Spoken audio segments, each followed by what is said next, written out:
இயேசுவில் எனது அன்பிற்குரியவர்களே, உங்களுக்கு என்னுடைய இதயம் கனிந்த வாழ்த்துக்கள், வணக்கம். அன்பானவர்களே, இன்றைய நற்செய்தி பகுதி லூக்கா நற்செய்தி முதல் அதிகாரம் 46 56. அன்னை மரியாவினுடைய புகழ்ச்சி பாடல். கடவுளை புகழ்ந்து போற்றி பாடுகிறார் நம்முடைய தாய் மரியா. என்னுடைய உள்ளம் ஆண்டவரை போற்றி புகழுகின்றது என்று தொடங்குகின்ற அந்த பாடலில் மையமாக இருப்பது என்ன? கடவுளுக்கு புகழ்ச்சி. எதற்காக கடவுளை புகழுகிறார்? ஏழைகளை கடவுள் ஆதரிக்கிறார், ஏழைகளை எளியவர்களை கடவுள் நினைவு கூறுகிறார், தீமைகளை செய்கின்ற மனிதர்களை புறந்தள்ளுகிறார், கடவுளை நம்புகின்றவர்களை உயர்த்துகிறார், செருக்குற்று ஆணவத்தோடு சுயநலத்தோடு வாழுகின்றவர்களை சிதறடிக்கிறார். வாழ்க்கை பாடம் அவ்வளவுதான். அன்பானவர்களே, ஒரு மனிதனுடைய வாழ்க்கையில் இருக்க வேண்டிய பண்புகள், இருக்கக்கூடாத துர்பண்புகள் எவைகள் என்று இந்த பாடலிலே நம்முடைய தாய் மரியா நமக்கு கற்றுக் கொடுக்கிறார். கடவுளை எப்பொழுதும் புகழ வேண்டும்.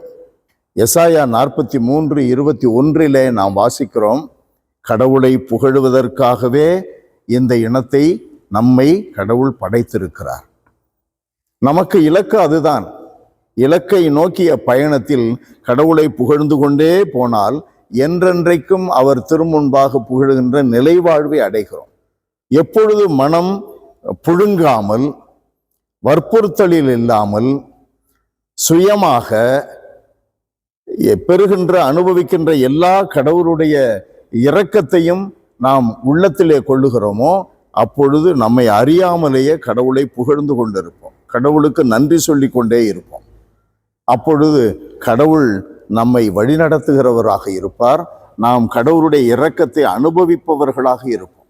கடவுளுடைய உள்ளத்தில் நாம் நிலைத்திருக்கிறோம். கடவுளை புகழ்ந்து கொண்டே இருப்பதனால் கடவுளுடைய எண்ணங்களில் நாம் இருக்கிறோம். கடவுளுடைய எண்ணங்களில் இருப்பதனால் நாம் உயர்த்தப்படுகிறோம். அன்பானவர்களே, நம்மை நினைவு கூர்ந்து உயர்த்துகின்ற கடவுளை என்றும் புகழ்ந்து கொண்டிருக்கிற வரத்தை கேட்டு கடவுளிடம் அன்றாடுவோம். என்றும் வாழுகின்ற எல்லாம் வல்லவரே இறைவா, உம்மை போற்றி புகழுகிறோம்.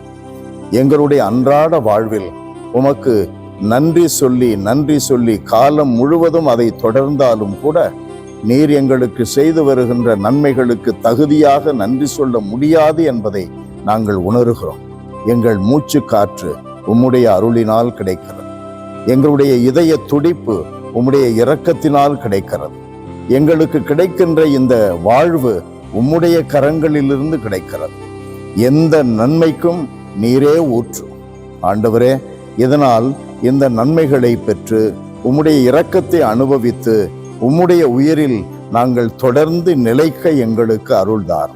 இயேசுவின் நாமத்தில் ஜெபிக்கிறோம், உயிருள்ள எங்கள் நல்ல தந்தையே. ஆமென், ஆமென்.